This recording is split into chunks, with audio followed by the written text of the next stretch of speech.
When we talk about rice, wheat, and corn, it's tempting to think of them as simple carbohydrate staples that behave the same way no matter how they're prepared.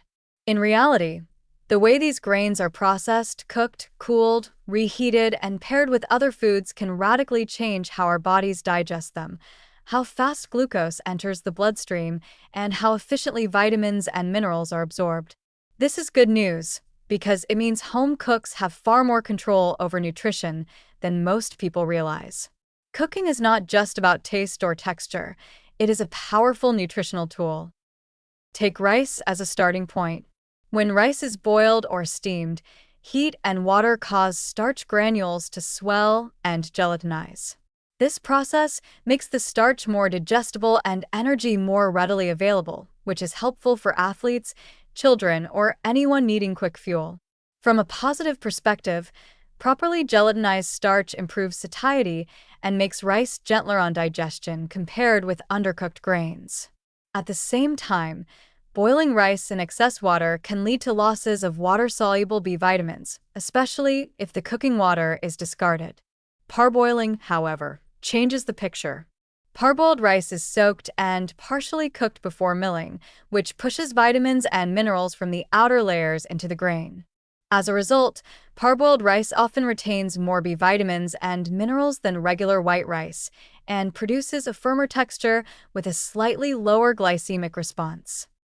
Cooling cooked rice introduces another beneficial transformation. As gelatinized starch cools, some of it reorganizes into resistant starch, which resists digestion in the small intestine and instead feeds beneficial gut bacteria in the colon. This means leftover rice that is cooled and later reheated can have a lower glycemic impact than freshly cooked rice, without sacrificing flavor.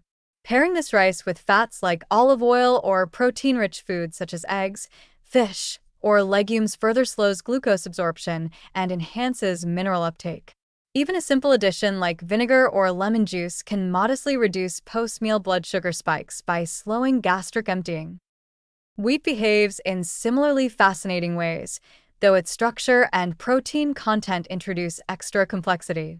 When wheat is baked into bread, the combination of heat and moisture gelatinizes starch while gluten proteins form a network that traps gas and creates structure. This matrix slows digestion compared with finely milled, rapidly cooked wheat products. Whole wheat breads, especially those made with longer fermentation or sourdough techniques, show a more favorable glycemic response and improved mineral bioavailability. Fermentation reduces phytates, compounds that normally bind minerals like iron, zinc, and magnesium and limit their absorption. From a positive standpoint, traditional bread-making methods quietly enhance nutrition without requiring any special ingredients. Pressure cooking wheat berries or cracked wheat offers another advantage. High pressure and temperature soften the grain efficiently while limiting cooking time, which helps preserve heat-sensitive vitamins. The resulting texture is tender yet intact, encouraging slower chewing and digestion.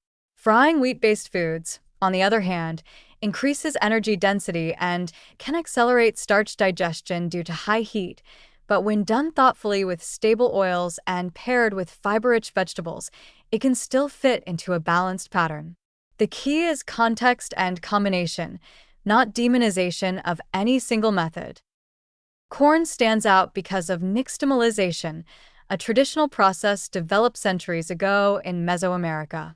Cooking corn in an alkaline solution, typically lime water, fundamentally changes its nutritional profile.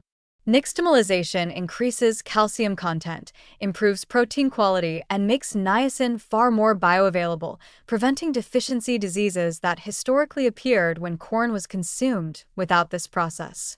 From a modern nutrition perspective, this is one of the most powerful examples of how processing can improve health.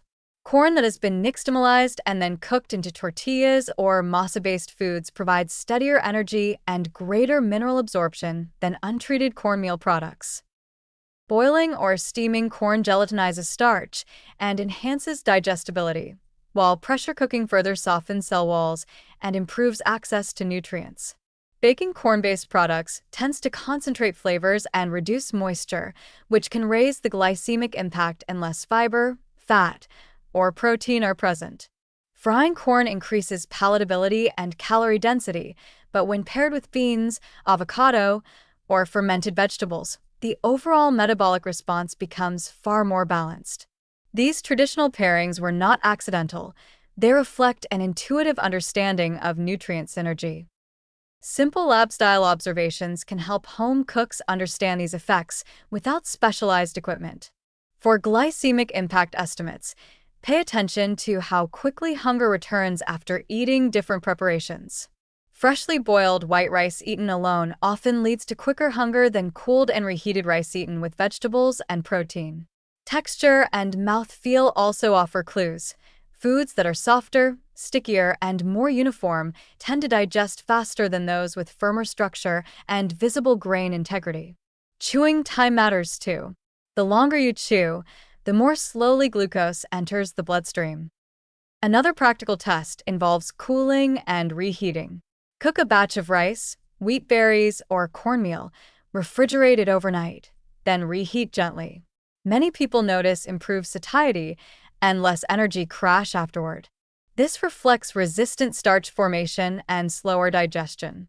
Mineral absorption can be indirectly assessed by combining grains with vitamin C, rich foods like peppers, citrus, or tomatoes, and noticing improved tolerance and energy over time, especially for those prone to iron deficiency.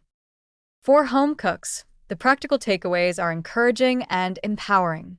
Use a variety of cooking methods rather than relying on just one. Don't fear leftovers. Cooling and reheating grains can be nutritionally beneficial. Favor traditional techniques such as parboiling, fermentation, and nixtamalization when possible. Pair grains with healthy fats, proteins, and acidic or fermented foods to improve blood sugar control and mineral uptake. Most importantly, recognize that processing is not the enemy. When done thoughtfully, it transforms rice, wheat, and corn from simple calorie sources into flexible, nutrient-supportive foods that work with the body rather than against it.